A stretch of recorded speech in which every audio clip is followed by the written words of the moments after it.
오늘 말씀은 에스겔 33장 10절부터 20절까지의 말씀입니다. 그런즉 인자야 너는 이스라엘 족속에게 이르기를 너희가 말하여 이르되 우리의 허물과 죄가 이미 우리에게 있어 우리로 그 가운데에서 쇠퇴하게 하니 어찌 능히 살리오 하거니와. 자, 이스라엘 사람들이 우리가 지금 힘들어 죽겠는데 이제 못 살겠다라고 그렇게 벌써 이야기를 하고 있습니다. 너는 그들에게 말하라. 주 여호와의 말씀이니라.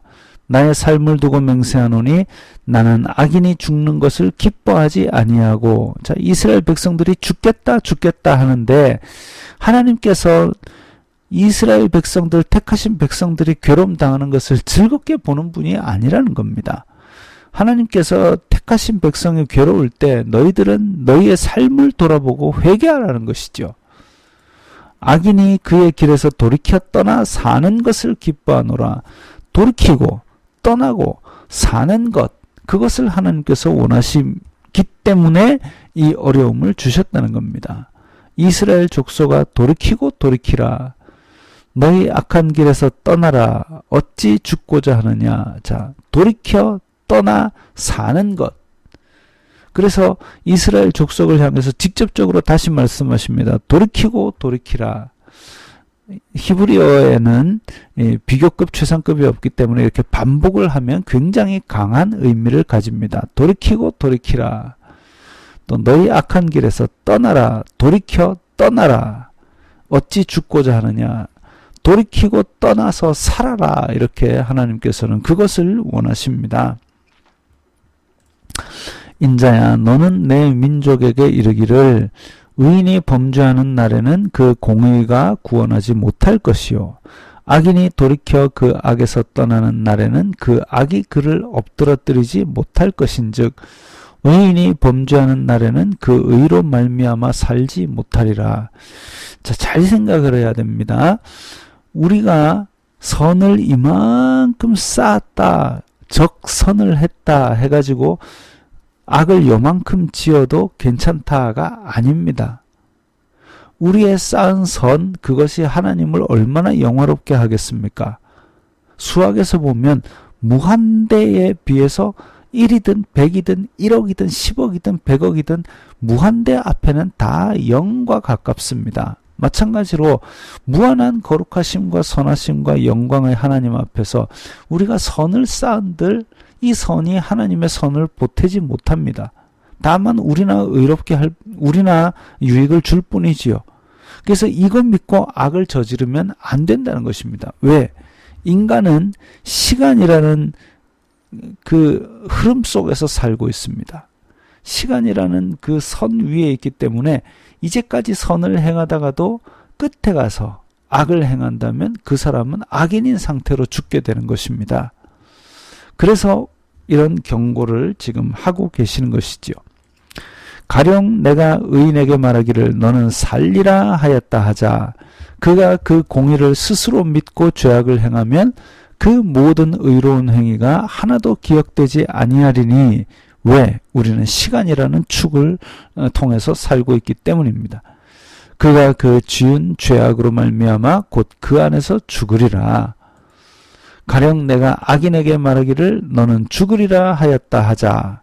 그가 돌이켜 자기의 죄에서 떠나서 정의와 공의로 행하여 저당물을 도로 주며. 자, 여기서 보면 이스라엘 백성들이 행했던 죄들이 나옵니다. 하나님께서 저당물을 잡지 말라 그랬어요. 왜냐하면 그 사람의 겉옷은 그 사람이 밤에 덮고 자야 되는데 그걸 가져와 버리면 어떡하냐 이거죠. 그래서 저당물을 잡고 있지 말고 도로 주며 강탈한 물건을 돌려보내고, 강탈한 물건이라 그랬는데 쉬운 성경에서는 훔쳤던 물건이라 그랬습니다.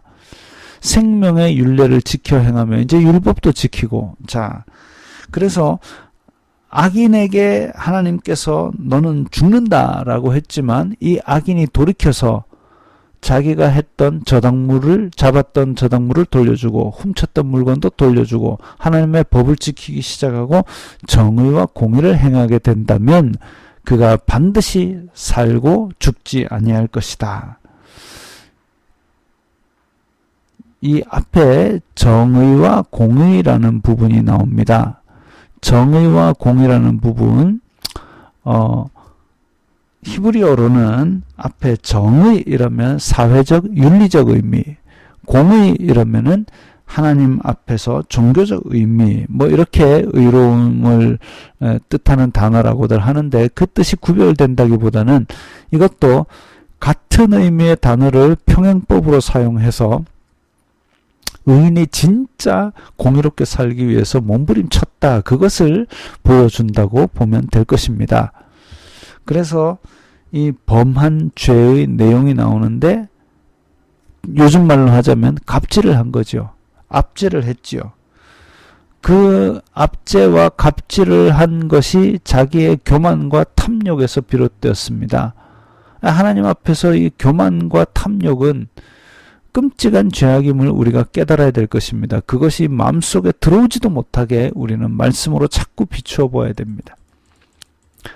그가 본래 범한 모든 죄가 기억되지 아니하리니 그가 반드시 살리라.